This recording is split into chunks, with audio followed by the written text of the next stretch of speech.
Millions of school children failed to attend classes in English-speaking areas of Cameroon when the school term began recently.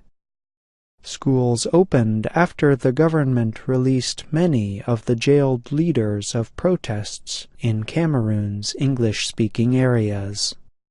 The protests were called to direct attention to what some people see as the strong influence of the French language in the country. Cameroon has two official languages, French and English. Many English speakers believe they are discriminated against by those who speak French. Those sounds are coming from a classroom at the Ntamalong Bilingual High School in Bamenda, Cameroon. The teacher taught 20 children on the first day of school. At least 70 students were expected in the classroom. Schools have been closed in the English-speaking northwest and southwest areas of Cameroon since November. That is when lawyers and teachers called for a strike to stop what they believe is the overuse of the French language. After leaders of the strike were arrested, pressure groups called for their immediate and unconditional release before the new school term. Last week, 55 of the 75 protesters were released, while charges against them were dropped.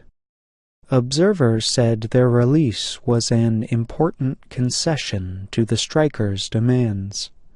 They said it could lead to new talks on ending the crisis.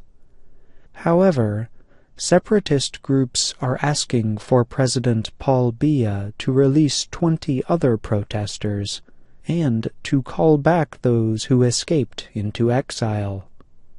They also want him to order the removal of 5,000 soldiers from the English-speaking areas before they will agree to restart negotiations.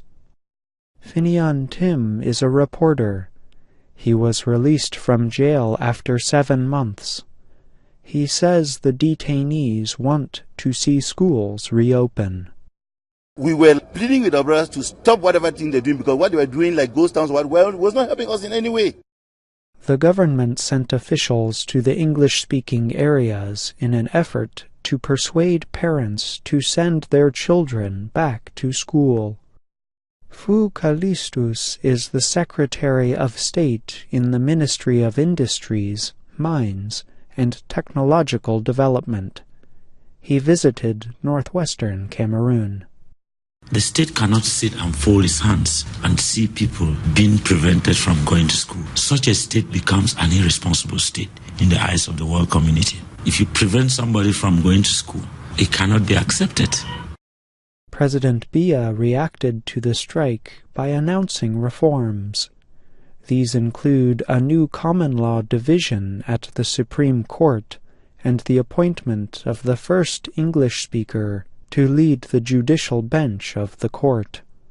But he has said that he will not take part in talks that threaten national unity.